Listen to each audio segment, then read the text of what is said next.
we know the story. From Abram came Isaac. From Isaac came Jacob. And from Jacob came the 12 sons who became the nation of Israel. And God chose this symbol to represent that nation. They were to be a light to the Gentiles. Now we know that they closed that light within themselves eventually, and we stepped in. By their fall, we got elevated to carry on that commission. We are now to be the light to the nations. And how many of you know they're going to step back into their former position? But right now, we are carrying that light. But this is the symbol that represents that nation. It was God-given, God-ordained, and had a purpose. God's not through with that nation. All right? And as I was looking at this, 7 is so important with God. There's so many things that God represents by 7s. And we know that the 3 on each side, there's 6 of them. That represents man in Hebrew. But we know this center candle is the shamash, the light, the servant light. We know that really and truly that is the Lord. He's the only light that can give light to man. And so there's the completion in this number 7. I got to looking at that the other day, and I got to thinking about the sayings on the cross. There's 7 sayings on the cross.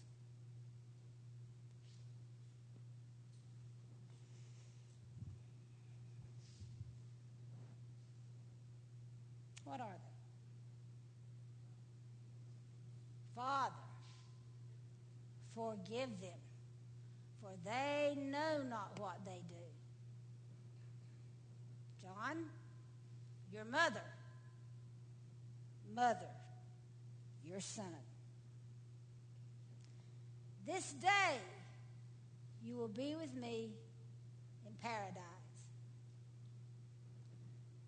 I thirst. My God, why have you forsaken me? It is finished. And Father, into thy hands I commend my spirit. So as I thought about these sayings on the cross, I just want to go into them just a little bit. And then I'm going to try to intersect David and Jonathan in here as I teach, okay? Pray for me. Because seriously, I'm thinking, Carlton says, have you got it together? I said, are you kidding? It went out the door and ran down the hall. I have not been able to find it. But anyway, let's get started, okay? I want to open with some scriptures first of all. Jeremiah 31.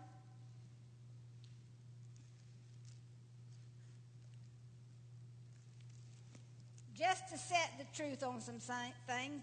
You know, how many times do we refer to Jeremiah 31? There's a lot of good stuff in the 31st chapter of Jeremiah. But Jeremiah 31, verses 35 through 37 says this.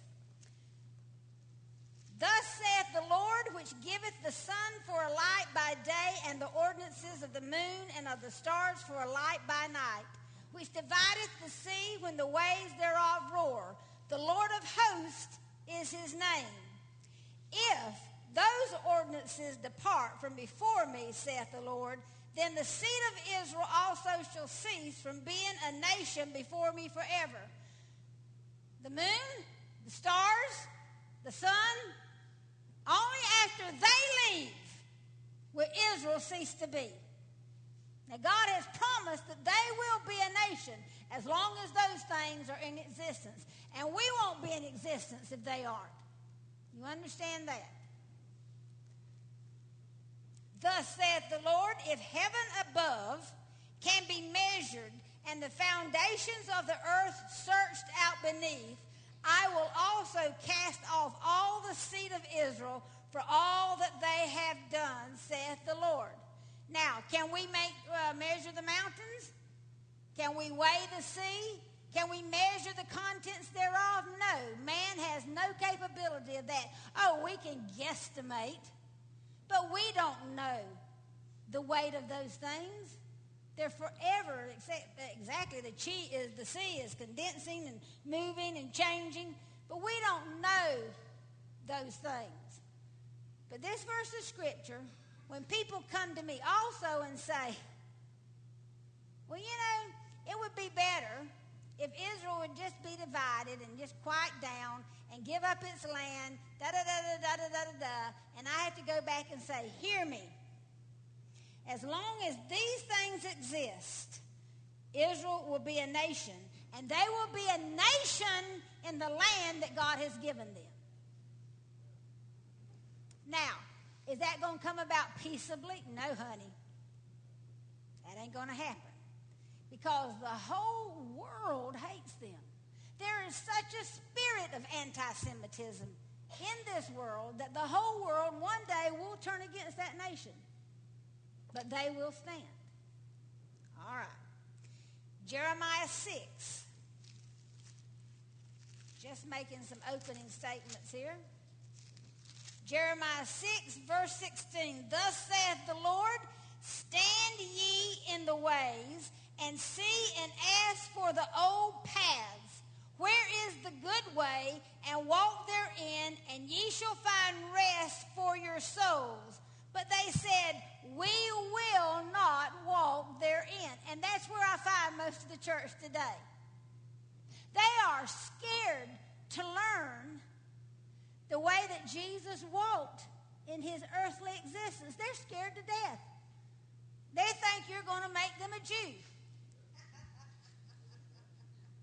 They are. They're scared to really come to a feast to some degree. They're scared to understand about this shofar or about a talit or a kippah or anything or a mezuzah. They are just, it's just, But the Lord said, if you'll just stand in these old ways, listen what he says. Ye shall find rest for your souls. See, I think there's always been unrest and a hunger in the lives of those who believe that don't know about Jewish roots. I think there'll be that part in them that will never be completely settled and filled, because even though they believe and they have salvation, they love the Lord, there's always going to be that thing that's just kind of not complete.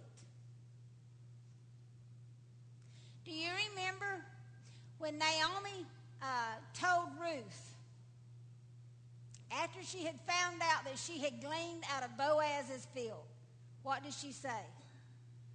Oh, daughter, let me help you find rest for your soul.